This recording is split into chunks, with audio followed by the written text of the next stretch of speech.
And she said, yeah, if all you're doing is rapping about flowers, then somebody gonna eventually bring you some roses. So she was saying that, look, if you're putting out this certain kind of music, my fofo will make sure all your kids don't grow. Well, you ain't the only one who's got a fofo, right? You're not the only one. They're not the only one who's got kids. Maybe your kids won't grow either. Um, and in fact, I remember, and I'm gonna finish this. This will officially end my talk about hip hop. But I think hip hop is so important for Black culture. That's why I bring it up, especially when you talk about economics. But I remember Snoop explain he claimed that he had this conversation with Tupac, where he said Tupac's feeling was, we're the guys, we're the center of everything, we're the center of the universe, and we're the gangsters that everybody fears. That's what Tupac's feeling was, right? And Snoop said he said, I don't know if I can imitate Snoop, but he said, I told him, I said, cuz they make gangsters everywhere. They make us everywhere. He did that West Coast accent, and basically he was saying that you're not the only one. Like you really think that you are different, but no, everybody. The same energy that you have to destroy and to harm and to attack and to fight, there are people everywhere that have that. And if you center yourself in that energy, in that space, then you're going to be fighting all the time, right? So I think that in general, if you find yourself constantly fighting with yourself and fighting with others, then you probably want to do that internal work to ask yourself, how do I elevate above the fight? The best way to win a fight is not to win a fight. The best way to win a fight is to rise above the fight. And I think J. Cole, for example, reflected a type of maturity that I can appreciate, because he said, I'm elevating above the fight. I'm getting out of I don't even want to be in it, because I think that we can all be great. We can all be successful without us just going back and forth. But then what you'll see is you'll see different energy in other spaces where it's just going back and forth, back and forth, back and forth, back and forth, back and forth. Like on Club Shay Shay, it's just, I'm gonna come on here so I can attack everybody within 100-mile radius.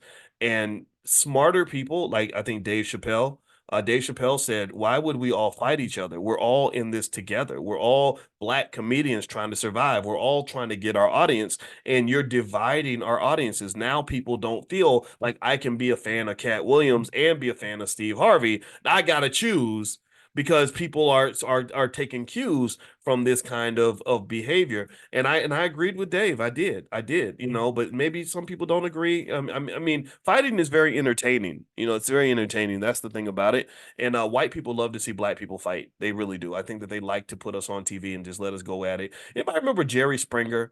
Where Jerry Springer, that's all Jerry Springer did, was he would just get like traumatized people on his show and get them to like just get triggered and beat each other up.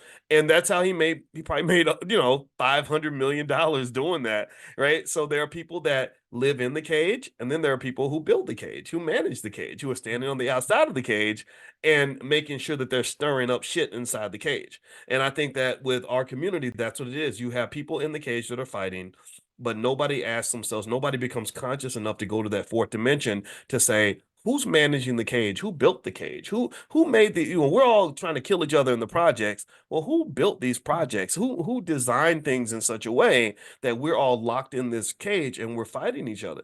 That's consciousness, in case you don't know. That's what consciousness looks like. Consciousness is where you could take yourself outside of your body, outside of your situation, and look at the whole big picture. Again, just like when I was telling you about that airplane, when I took flight lessons and I was able to fly above the traffic, I saw things I could not normally see. I did not know. I remember flying to the University of Kentucky. My flight instructor and I, we went to University of Kentucky, where I went to college. I've driven down that road to campus 1,000 times. It's 70 miles from my parents' house. I would drive back and forth to campus, and I thought I knew that route because I've driven it so many times. I could tell you everything by heart. When I flew that route in an airplane, it was like seeing a whole new universe. I saw big canyons I didn't know existed. I saw hundreds of acres, thousands of acres of farmland. I saw forests I didn't know were even there. I saw so much stuff. I didn't even see the route that I normally saw, which was the freeway, which was like this little line, this little thing that snaked its way up to Lexington, Kentucky. I didn't even see the freeway. I didn't know where the freeway was, but I saw this whole other reality because my consciousness had elevated to the third dimension. Instead of just doing length and width, I now had access to height. You understand? So every time you raise your consciousness and you go to another dimension, you see things that you did not see before, and that's really valuable. When people talk about playing checkers versus playing chess, that's what they're talking about. Chess players operate in the fourth, fifth, and sixth dimension. Chess players are thinking six, seven, eight, nine moves down the line. Checker players are just thinking about the next move. So always practice playing chess. Don't play checkers because white man's playing chess on you, and they got us playing checkers. They got us playing tiddlywinks, tic tac toe, children's games. I ain't trying to be no child because this is serious. The consequences are huge. All right. So anyway, one thing I want to mention, by the way, if you make sure you're on the text list, if you want to get invitations to Money in the Morning, text the word morning to 87948, MORNING, text morning to 87948. And I want to share something with you guys in case you guys want to take a look at it. I put together a training called the Rules of Economic Self Defense. And basically, I believe that economics is a form of it not only is a path, if it's used poorly, it's a pathway to slavery and servitude. But if it's used properly, it can allow you to defend yourself and perhaps even conquer territory. And so I literally broke down economics as in terms of rules of self defense, in terms of how you can protect yourself, protect your family financially, short term and long term.